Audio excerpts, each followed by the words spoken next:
Awesome. Well, Keisha, how do you feel about getting started? A lot to cover, so might Yeah, as well. we can jump right in. Yeah. Awesome. So what I'm going to do is I'm going to share my screen with you, but introduce ourselves before we start doing that. Does that sound good? My name is Natalie Vickus. For those of you who don't know me, I'm the Bonner Director and the Director of our Center for Civic Engagement and Student Leadership at Lindsey Wilson College. Yeah, and I am Keisha Burton. I am the coordinator for the Bonner program at Lindsey Wilson College, and I've been here almost a year now, which is exciting. Yeah, it's her first SLI. Woo! Yeah, it's my first virtual SLI, so we're all newbies here. Yeah. Yeah, so we wanted to talk to you all today a little bit about self-care in a modern age. So kind of looking at what self-care is and what it isn't. And we started workshopping this a few weeks ago, and we thought it was an important topic because of COVID-19. So we were seeing that our students were stuck at home, and it was bringing up a lot of depression and anxiety, a lot of fear because of COVID-19, maybe some feelings of abandonment or aloneness. It was causing a really difficult situation where people were struggling to cope, and myself included, right? It's really tough. And so we thought it was important to look at self-care and resilience in light of that. And then this past week happened and it became even more important, right? The Mhm. things we're seeing in the news, the things that are going on in our country that have been going on for a really long time, but now they're bringing more awareness to it. It's so important for us as people who are working on social justice and to affect change to also know how to effectively take care of ourselves, right? And so that's why we're here talking about this and why we think it's important. And hopefully you all also have thought about why it's important for you and why you're here. So if Mhm. you would, we want to utilize this chat box a good bit to interact with you all throughout the session. So please drop a line in the chat box with maybe some of your favorite forms of self-care, the things that you do to take care of yourself, or why you felt it was important for you to be here today. And we would love for you to share that with us. Yeah, because we also understand, like, in the realm of Bonner, a lot of us are already like super familiar with what self care actually is. So if you're here to maybe like get some takeaways or something like that, like that's totally cool too. Like maybe you're here to get ideas for how to care for yourself, but also provide a lot of tools for how you can go out and educate others around you. Mm-hmm.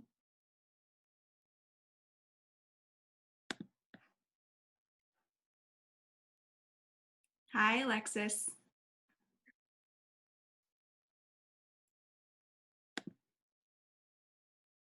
All right, so I'm going to go ahead and start sharing my screen. We do have a presentation to help you all follow this. Um, yeah, and just kind of interact throughout this chat box throughout the presentation as you can. Mhm. Yeah, so self-care in terms of anxiety, being by yourself, listening to music, watching TikToks, reading, napping, drinking water, that's huge. Tarot cards Oh are yeah, whoever awesome. said drinking water, Yeah. I tell that to people all the time. Journaling, music, TikToks again. Okay. Baking. Yeah, awesome. Painting, exercise, positive affirmations, Yoga skincare, with Adrian. exercise. I love yoga with Adrian. Yes, for sure. Hmm. Okay. You know how to do self-care, All but right, not always awesome. how to implement it. Hmm. I love this. Awesome. Well, hopefully we can kind of share some tips and things to be aware of, and you all can share too, because we believe that we are all here with something to teach and something to learn, right? So we're Hmm. not here as the experts. We're just here to facilitate a good conversation. Um, so awesome. We'll do that. And yeah, feel free to use the chat box throughout to drop a line in there, and we will do our best to kind of keep an eye on it and keep that conversation Hmm. going. Okay. Oh, Robert, it's saying that the host disabled screen sharing. Let me see. Do you want to see if it'll let you share?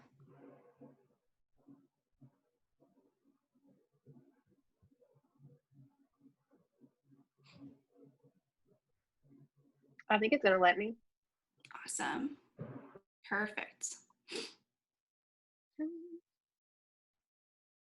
Are you all seeing my screen? Yes or no? Yes. Maybe. Okay. I see no one. I can only see my screen, so that's all we Oh, got.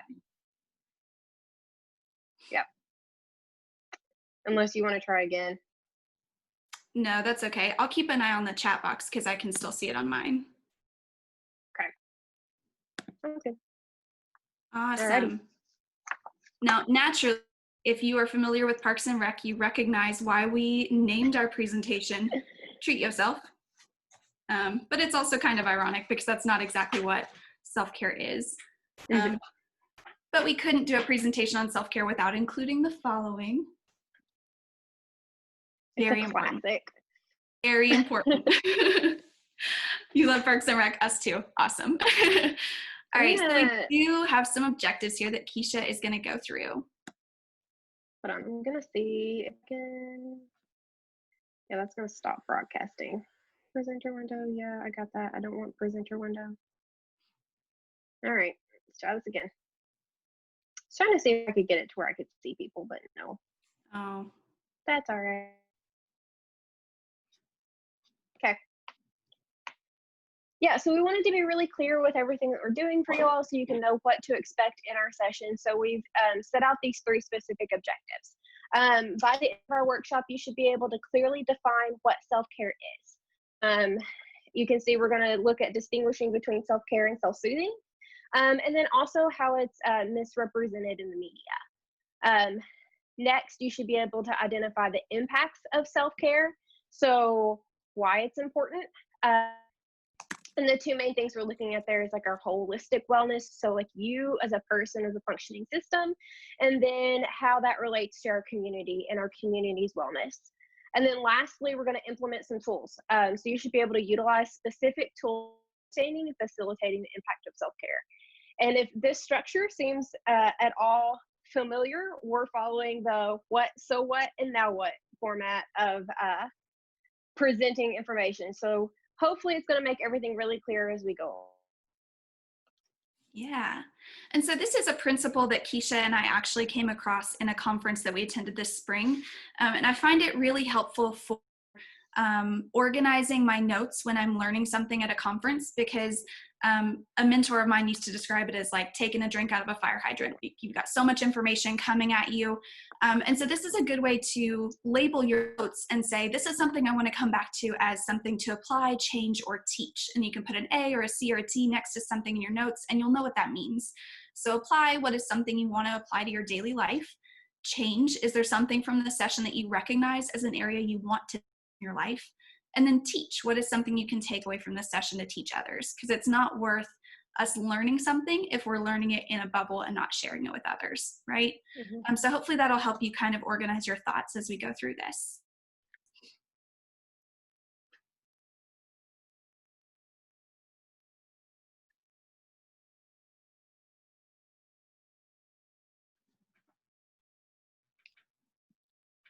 Natalie, I think this one is you.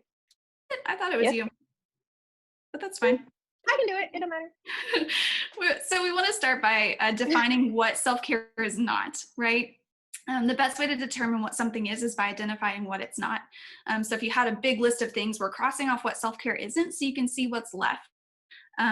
So what was supposed to be an invitation to collective survival, when we look at self-care now, it becomes just another form of individualism. And so self-care has become something that's just like another word for me time in our current society. And when this occurs, self-care can easily transform into self-coddling or self-soothing. It's something that makes us feel comforted. It triggers the dopamine response in the brain. And so some examples of that are an excuse, binging Netflix, face masks, indulgences, just, whatever you think of when you think of hashtag treat yourself, right? You're going on a shopping spree, you're hanging out, you're spending money, you're doing things that feel good, but are they actually good for you? And it can become an excuse to get out of almost any commitment. And that's a problem, not just for the people we let down, but also for ourselves, because it's getting us stuck in this place that's not actually beneficial to us or anyone around us. It can become an excuse to avoid pushing ourselves even slightly out of our comfort zones. Then as a consequence, we miss out on opportunities to learn experiences that we can't directly control, those kind of uncomfortable experiences where we grow, right? So if we spend all of our time caring for ourselves, it's likely that we'll have no time and energy left to challenge ourselves. And this could leave us feeling safe and feeling cared for, but also stunted while doing little to reduce anxiety that we have about the world around us. Yeah. So whenever we go to look at what self care actually is, right now, I'd like for everyone to just take a moment and think, how would you define self care in one word? So if you could just take a moment, chat, um, and then also I can't see the chat right now. So Natalie, if you can share that with me as those Yes, come in. I will shout them out. Uh, awesome.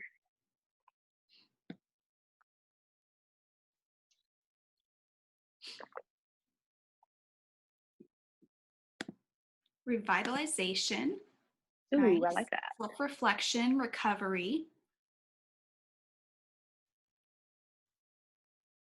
reset, that's a good one. Healing, Mm, healing again, learn. Okay, awesome. we'll take a couple more. Yeah, Time to took some notes reflect on and some of heal. those. Yeah, I'm seeing some themes here. Introspection Yeah. Mm, and exploring, acknowledging. Okay, awesome. yeah. Yeah, and that definitely fits in with exactly what self-care is. So whenever Natalie and I were looking over this and trying to determine what would our one word be, we said the one word for self-care is growth. Uh, Whenever you're looking at these different aspects of your life, like your physical, mental, social health, emotional health, and like spiritual, and obviously that is not all encompassing. There's many areas of our lives, but these are just some of the main ones we picked out. Um, Self-care is about having the awareness to see where your strengths and your weaknesses are, and then committing to grow in those. So whenever we look at this one word growth to define self-care, it's saying I'm really strong at this or I'm really weak at this whenever it comes to my emotional health. So I can play into my strengths, but I also need to recognize my weaknesses and see how I need to continue to grow in that. And whenever we start to realize what those activities we can do that promote that growth, we're going to then, back to what Natalie was saying with like that dopamine response, dopamine tells us, hey, this makes me feel good. We're going to start building those habits within ourselves to practice better self-care strategies that make us feel good, even though the work and the journey for that is hard. It is definitely hard work. It's not all meant to be happy, because sometimes, like we're seeing right now, we're having to recognize some biases that we didn't realize we had underneath the surface. And that can be a hard reality and check ourselves with. But the self-care part of that is committing to grow in that and learn as an individual. Yeah, so we don't exist in a vacuum, right? So much of what we see is determined by those in power. They determine what we see and how we might react to the things around us. And we know that if you're in the Bonner world and you're doing social justice work, just like Keisha said at the start, you're probably very self-aware and you recognize that a lot of what is pitched as care is actually marginalizing and unsustainable. And it's not what self-care is at its core. But we do want to recognize that anyone in this group today could be anywhere on that spectrum of understanding and learning. And so we're all on a journey together. And I want to acknowledge that no matter where you are in figuring this out, you're welcome here. And we're all happy to learn together. So we want to talk a little bit later on about media literacy and how to be aware of messaging. But before that, I want you all to drop a comment in the chat box of what you see as society's perception or definition of self-care. What do you see? What kind of do you see? What kind of product or expectations do you have based on the media? Face masks, yeah. Spending money, making yourself content but not deeply happy, pampering yourself. Mhm. Yeah. I have to be honest, you all. I had my niece with me last night. She's 9. And we did face masks. We did these like 24 karat gold face masks. I was like, I'm going to be the coolest aunt ever. They did not want to come off our faces. They did not feel good. And so I bought into what was being sold to me, right? So shopping, self-isolating, being selfish. Yeah, these are all things that are Mhm. sold to us as self-care that are not necessarily the case. So really what happens then is, Whoops. no, you're okay. The Why is it doing perception that? that much of our There we go. society perpetuates is one of We affluence, love technology. right? Affluence and products or goods rather than growth or self-awareness. And so that's what we kind of want to discredit here today. Okay, now you can go. Yeah, and so I also want to acknowledge the history of self-care. This was something that was really, really interesting to me. I started looking into it. So this quote that you see here, I'm going to read it to you in case you don't have screen capabilities today. It says, "In a society filled with messaging that certain types of people don't matter, this kind of self contradicts, reaffirms, heals, and fuels individuals to continue their work of overturning oppressive systems and strengthening communities." And so that's the kind of self-care that we want to be at, right? That came from one of the articles that I was reading, and they're all quoted, so you can definitely read it yourself. I recommend it. But the history of self-care is really, really interesting, so we're going to dive into that pretty quickly. It started being recognized in the 1950s as a way for institutionalized patients to continue to have is like taking a walk or picking their outfit for the day or brushing their teeth, that made them still feel like they had choices and autonomy over their lives, even though they were institutionalized. And they found that that really helped people. And then in the 1960s, it started being used as a response to PTSD in first responders or people whose jobs involved a lot of repeated exposure to trauma. So maybe social workers, first responders, that kind of area of work. And then in the 1970s, it was actually promoted by the Black Panther Party as a means of staying resilient while experiencing the repeated injuries of systemic, interpersonal, and medical racism. And so when I was doing this research, especially now, I found that so interesting, that this was a group of people who've been doing this for a long time because it's important to stay resilient in the hard, hard work that they're doing and that we're doing. And so, 1988 book, A Burst of Light, Audre Lorde wrote the sentence that has become a manifesto for self-care among Black women. And I've also heard it a lot too, and I had no idea where it came from until now. She said, "Caring for myself is not self-interest, it is self-preservation. And that is an act of political warfare." So Lorde's ideas about self-care were picked up by many in queer, feminist, and activist circles. And caring for yourself became a way of preserving yourself in a world that was hostile to your identity, your community, and your way of life. And so we think about self-care in a social justice lens, it all makes sense, right? To do the work that we do to serve others, you have to take care of yourself first. Mhm.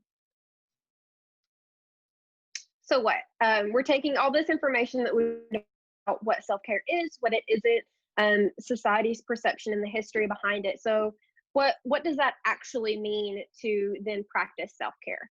Um, First, we're going to look at holistic wellness. And essentially, that means that our lifestyles and the practice of self care are so deeply interwoven that it is impossible to separate them from our functioning as human beings. Right?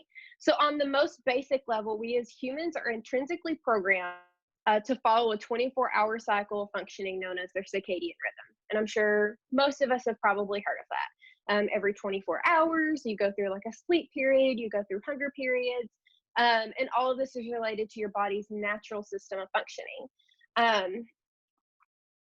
And whenever you look at sleep schedule, appetite, metabolic functioning, restroom habits, chemical and hormonal responses, with all environmental factors removed from those, they would naturally align to a circadian rhythm that's uniquely your own. However, the key factor in this is environmental factors.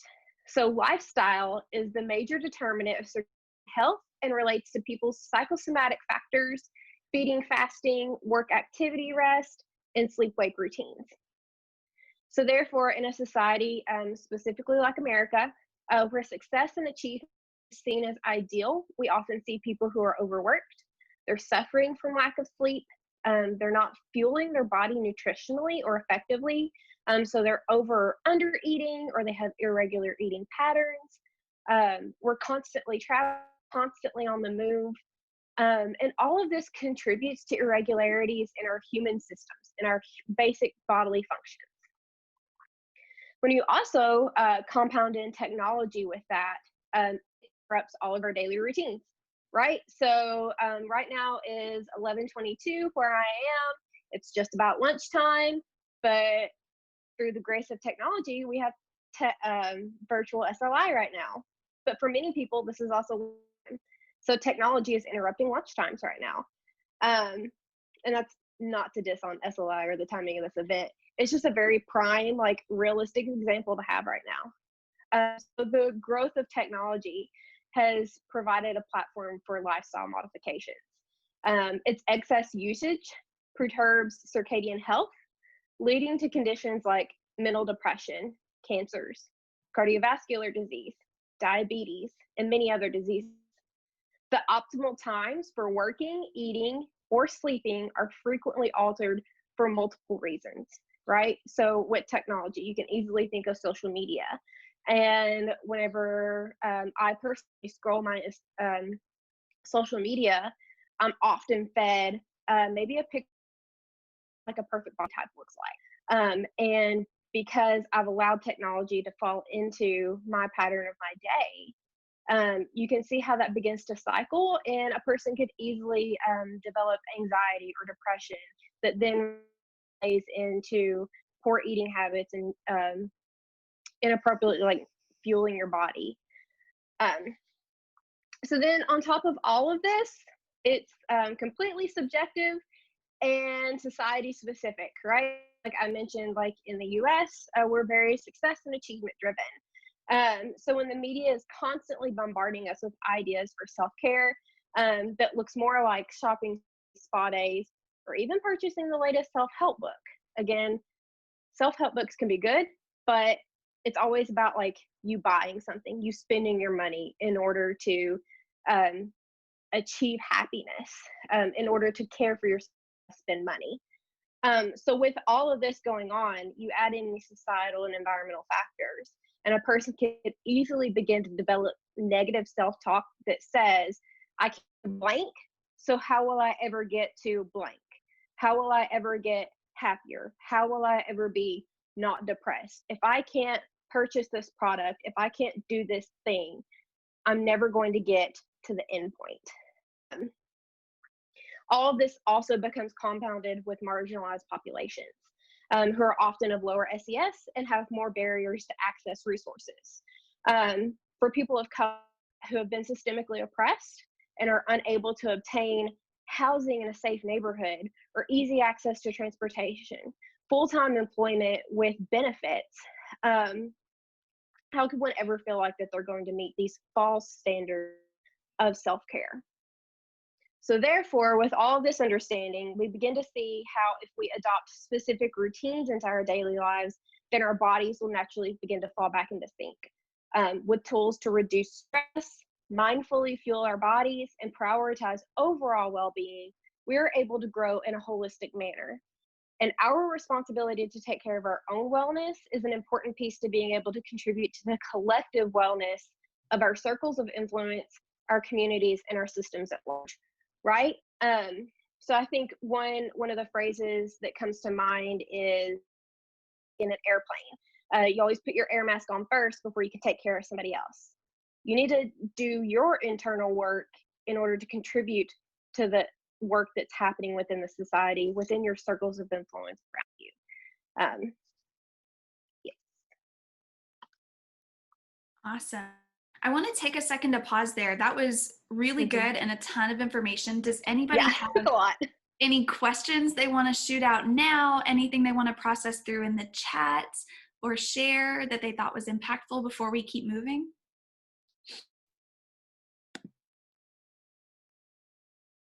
Like I said, feel free to drop something in the chat box at any time, and I'm keeping an eye on it.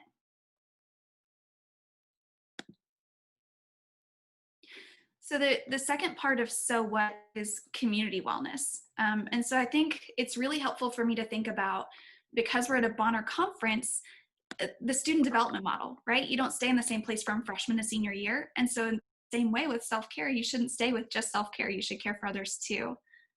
Okay, Sydney says she loves the they love the social justice lens to self-care and the focus on growth. That's awesome.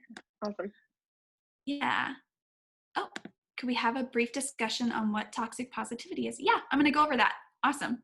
Yeah, so community wellness is very important because it's this idea of we all do the work of self-improvement, then collectively as a society, hopefully we're healing ourselves. And again, I'm going to quote Audre Lorde. She's just awesome. But she said, "I'm not free while any woman is unfree. Even her shackles are very different from my own." And I think that that really translates into, in this discussion, I can't be well if you can't be well, right? We have to care for the people around us too.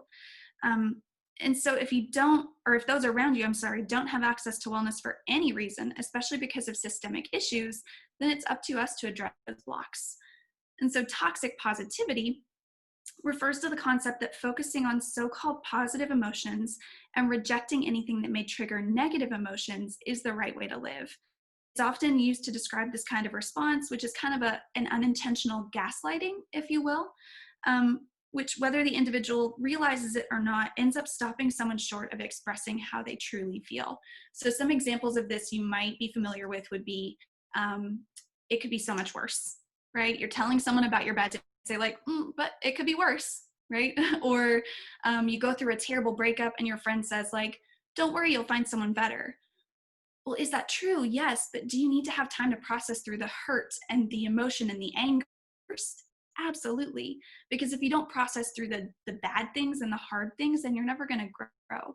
And as Keisha defined earlier, we're looking at self-care in a lump definition of growth, right? So if you're constantly staying positive and you're not dealing with the hard and the ugly things in life, then you're not going to grow. And so that's why it's really important for us to look at this. So when we're sold toxic positivity and this ideal of always looking on the bright side, which I think you all would agree is literally impossible, then we get self-care focus and can't move to the next stage of wellness, community wellness, where we care for and help those around us. And so the wellness industry really wants us to stay in that place, because if we're caring for ourselves and we're never meeting possible ideal standard, then we're going to keep buying the next product. We're going to keep buying the next self-help book. We're going to keep buying into this idea that we're not good enough. And so we're going to stay focused on that self-care rather than moving on to caring for around us. The wellness industry also ignores collective grief because it can't sell you something if you recognize that we live in a world where sometimes it is impossible to be well, right? And so I think that self-care is so important. I love talking about wellness, but we have to recognize that sometimes you just can't be well, right? There might be systemic barriers to it. It might be a hard day or a hard week.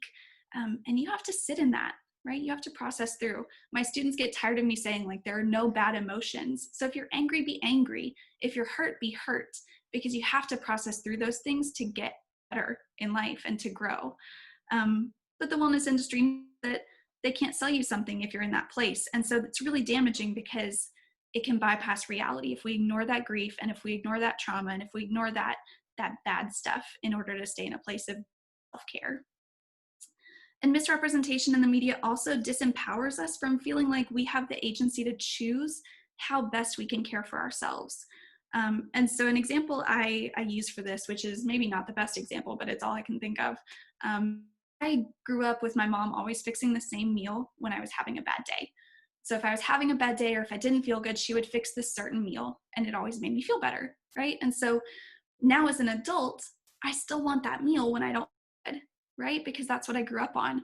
But if the media industry is telling me that I really need this nice fancy salad, but I just really want a bowl of mac and cheese, but they say, no, you have to have the salad, then it's telling me that I don't know how to care for myself and that what I'm doing to care for myself isn't good enough, right? And so they're trying to teach us that we can't choose what's best for ourselves, which is really dangerous, and it ignores traditions and cultural values too. Because we fall into that trap of thinking that we have to do wellness right. So I want to check in. Does that help with toxic positivity? Follow-up question. Okay.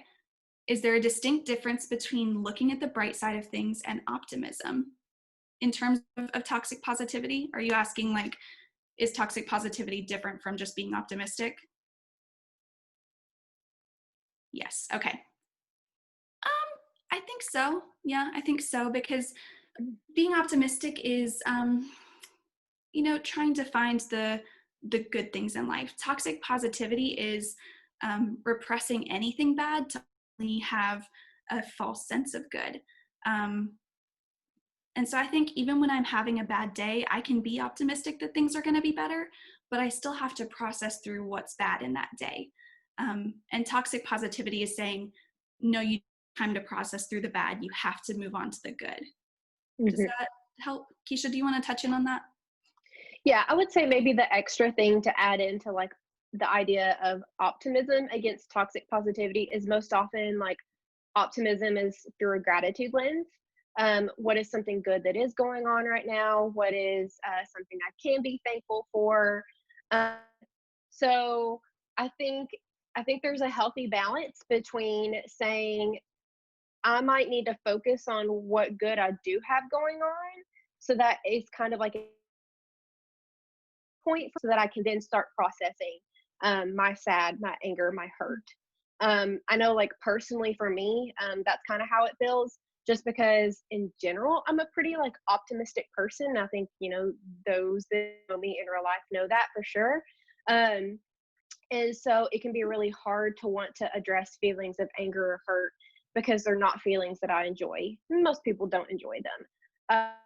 But I find it helpful to be optimistic and finding like an anchor point that's like, like my day might be crap, but at least like I'm healthy. At least I can walk from this room to the next room.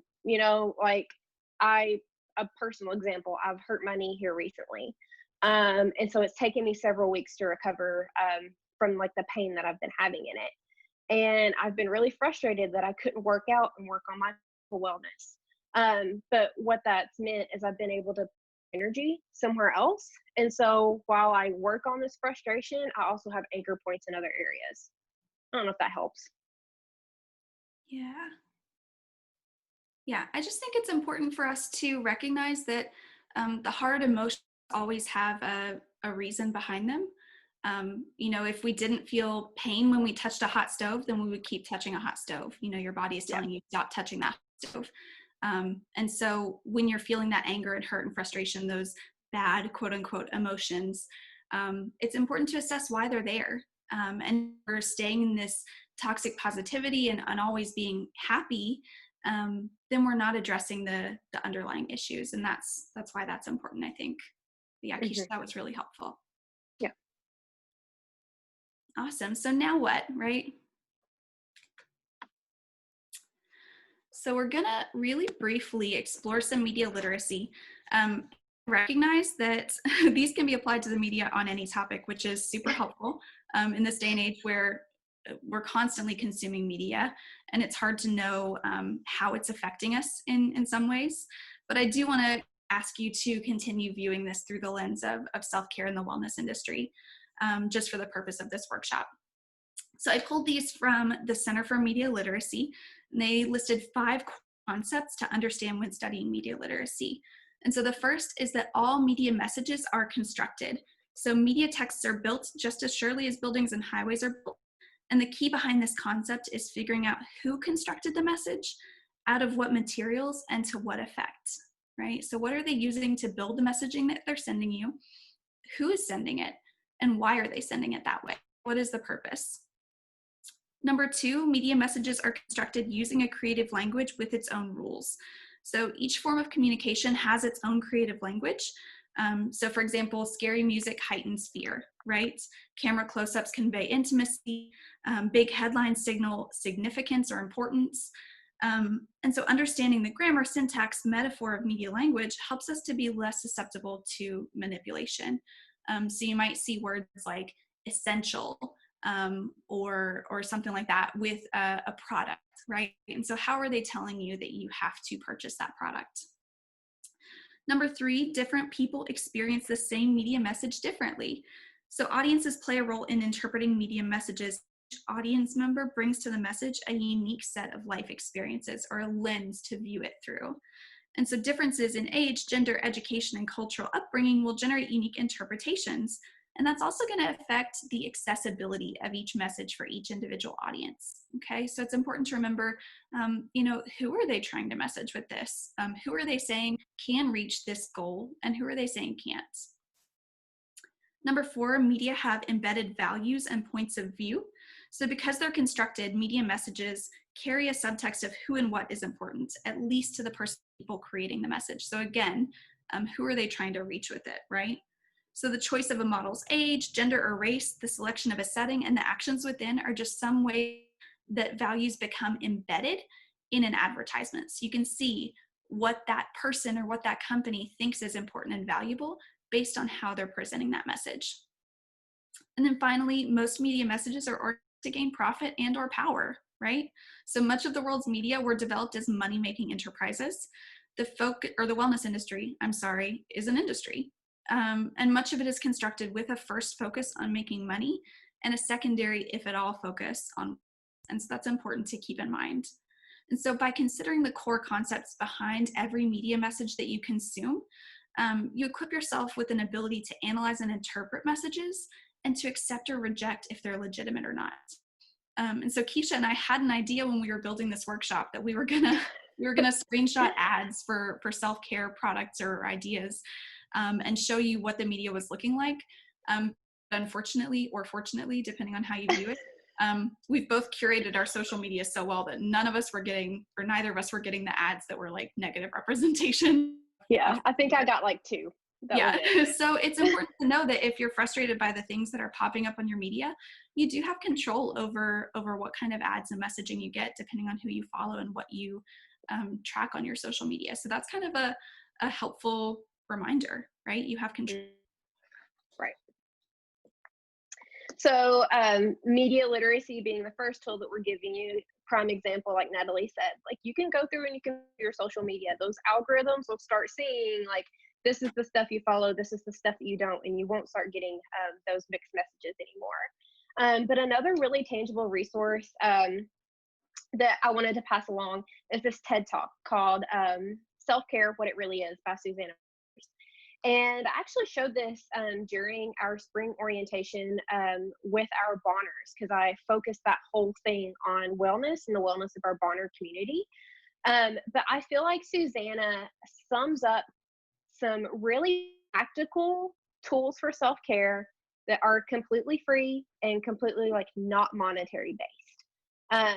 And the first thing that she mentions is nourishing food.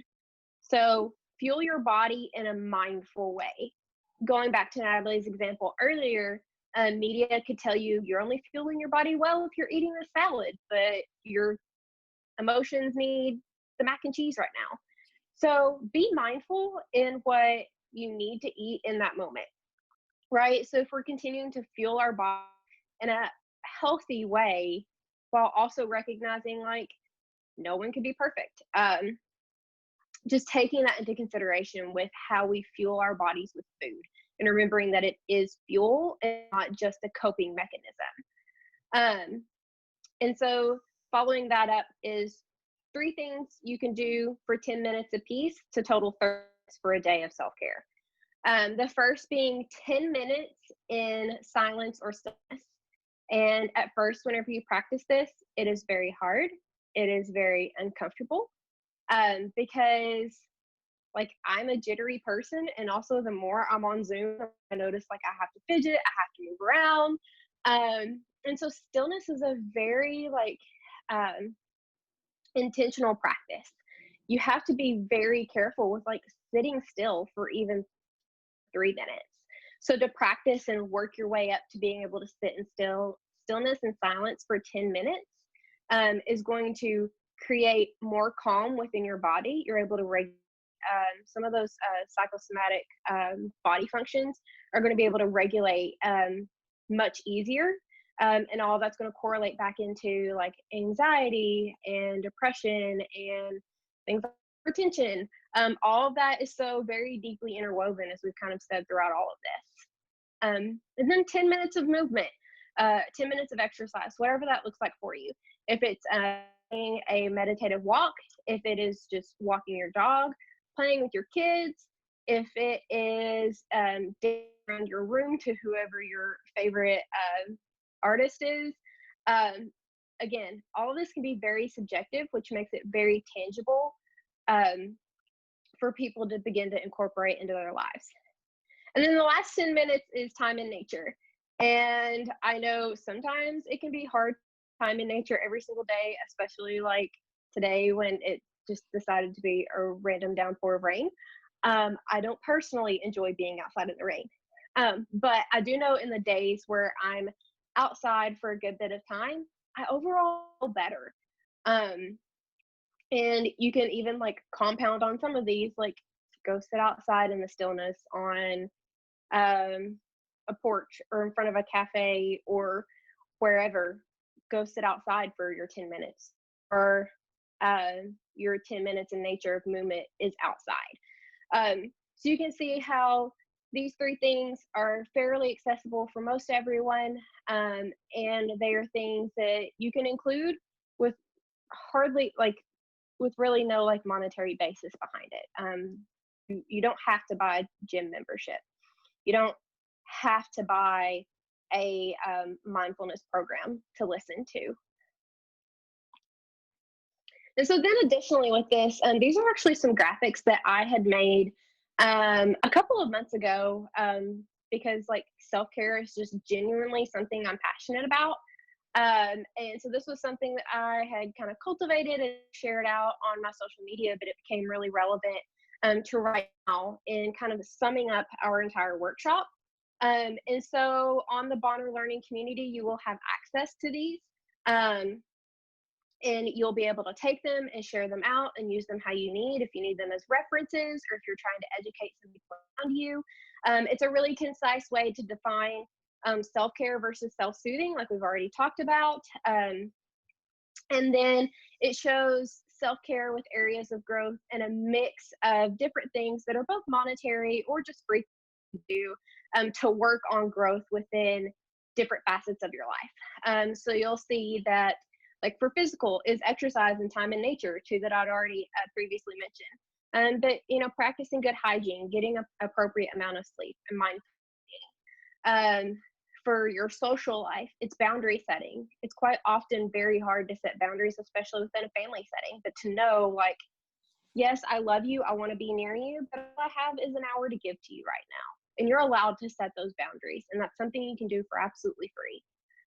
Having support systems and knowing who those support systems are, asking for help wherever you need it, keeping a clear, open line of communication with people, and also practicing healthy conflict. I can't personally think of anyone who really enjoys conflict, but it's actually really healthy for us, especially whenever we are engaging in those conversations in an open-minded way, because I'm learning about myself as I learn about the other person and as we work through the conflict that we have. Spiritually, meditation, prayer, having mentors, setting intentions for yourself can be a spiritual practice. And then also just designating time alone. Your emotional wellness can look like journaling, stress management, bringing back up the gratitude thing, finding 3 or 4 things in your daily life that you're grateful for. No matter how small that might seem to somebody, if it matters to you, that's all that it really matters. It doesn't matter if society tells you like you shouldn't be thankful for the birds chirping outside. If you're thankful that you woke up this morning and there's birds chirping outside, that's absolutely great. Practicing forgiveness, and sometimes just a really good cry is a combination of like physical release of helping vet out emotions and you're holding in your body. And then as far as like the mental aspect, like therapy is the one that comes to mind like automatically. Therapy is not always something like you have to pay for. Whenever I was in grad school, the department that I was in, I have my master's in counseling. The school there provided free counseling services for the community. So sometimes that's something that you could look up, or you could suggest those in your circles of influence to look up if that's something that could be beneficial for them. Like sometimes there are free therapy services, so don't always knock that out. And educating and learning, especially in a time right now, we're seeing so many people wanting to learn and see how they can grow in their allyship and be even more educated about the Black Lives Matters movement. Like that is a way of practicing self-care. Again, practicing mindfulness, reading, can be a way of growing in yourself. But just don't buy into the tactics that you have to have the latest self-help book to really work on yourself and to work on your mental health. And then goal setting, which can almost seem similar to intention setting. But goal setting, you're going to break it down into objectives and see, how do I get from point A to point B? So like I said, these graphics will be in with our information on the Bonner Learning Community, so you're free to take those and use those. And the link to that TED Talk is also in our sources as well, which you'll have access to. You can see all of those. And then lastly is a time for questions. So I'm going to pop back over so I can see your all's faces. Maybe. So you all can drop questions in the chat box, or if you want, go ahead and unmute your mic and just.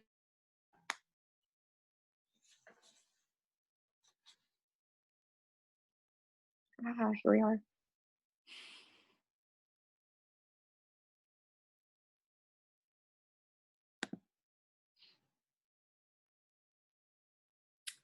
Or another option is we can, we've got a little bit of time.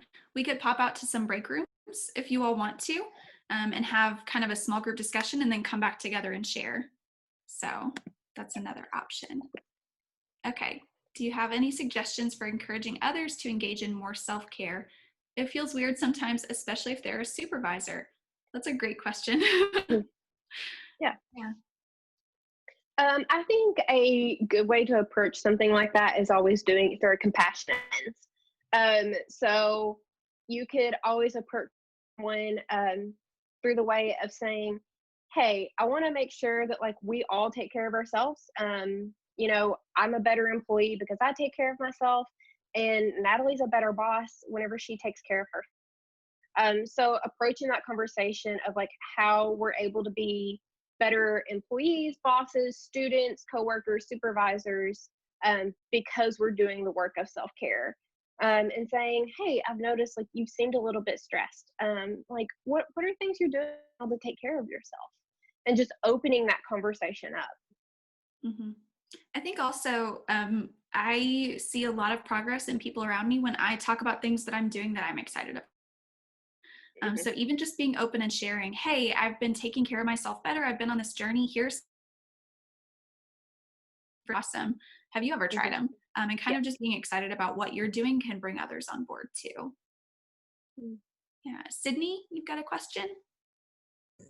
Yes, I just wanted to say, so Alexis and I are at Sesame University, and right now we came up with the idea to make a self-care guide, like to help like our fellow Bonners, because we feel like the word like self-care is often like thrown around in Bonner, and like we all know it, but like we have to like, are we actually like understanding like how we can use that in like our daily lives? And I know that's something that I've like struggled with, like knowing like what it is, but not knowing exactly how to.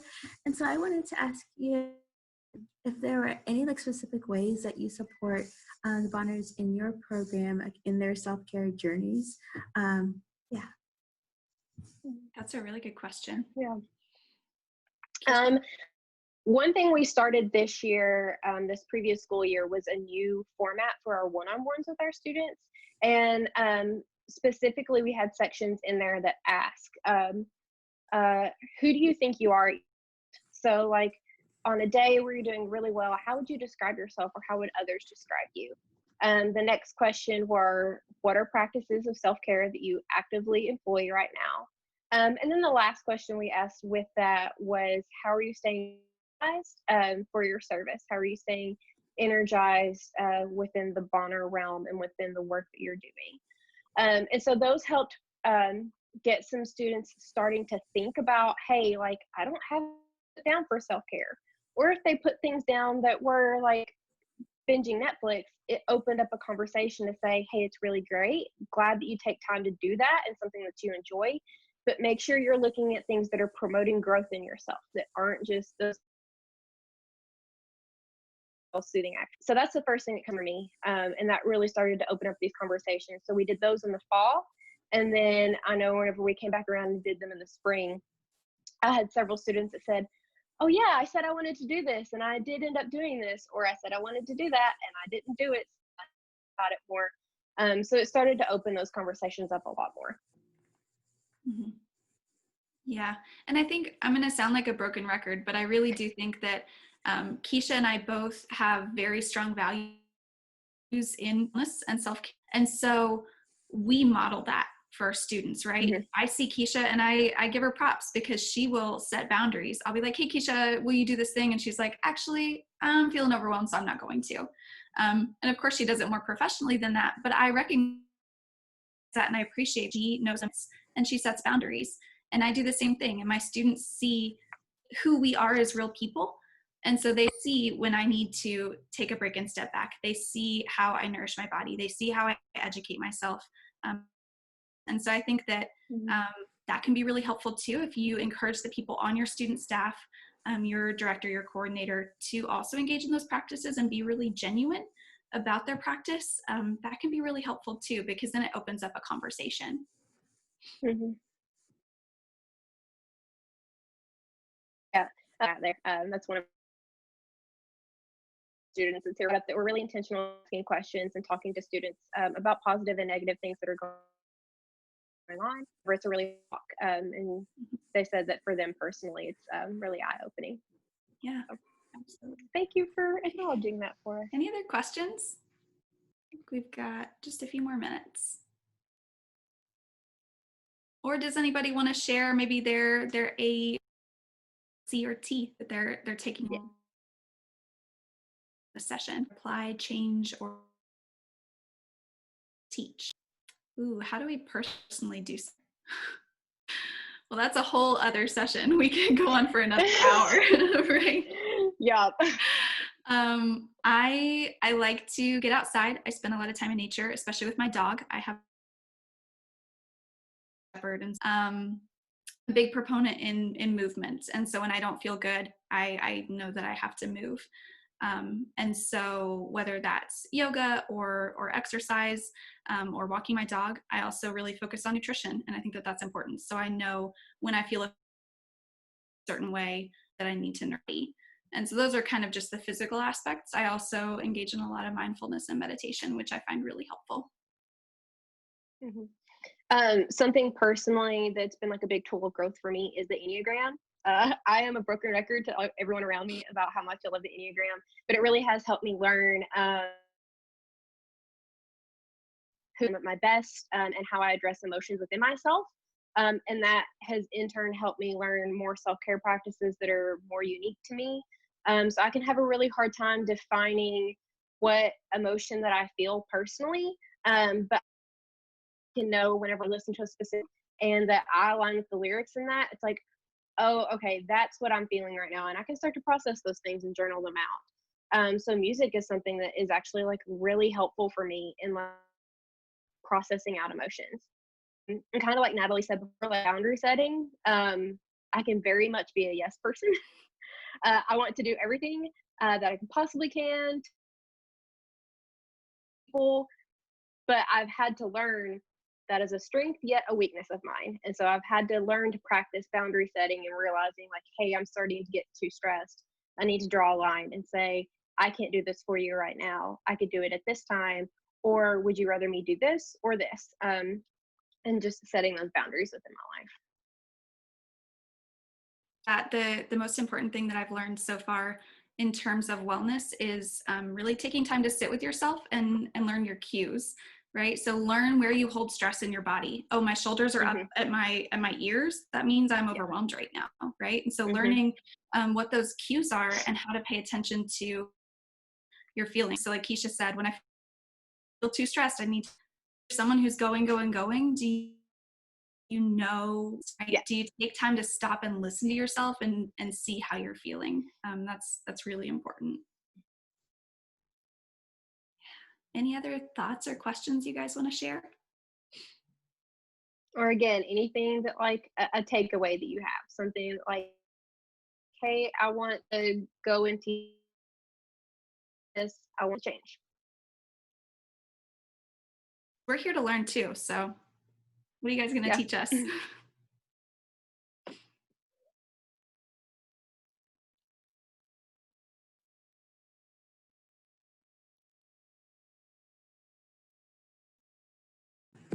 I think one aspect that I is like just reflecting on my own areas of growth and just allowing myself to reflect. And that's not something that I do a whole lot, but it's something that's really important to me because when I do it, I notice that I'm more like centered. And so just reflecting on like my own areas and coming up with my own strategies that will help me in those different areas. Yeah, that's no emotion is a bad emotion. I will preach that forever. It's my hill to die on. Yeah. Can you tell we're counselors by trade? Yeah, that is, I forgot to mention at the top, but kind of our both got masters in counseling and then decided not to be counselors. So yep.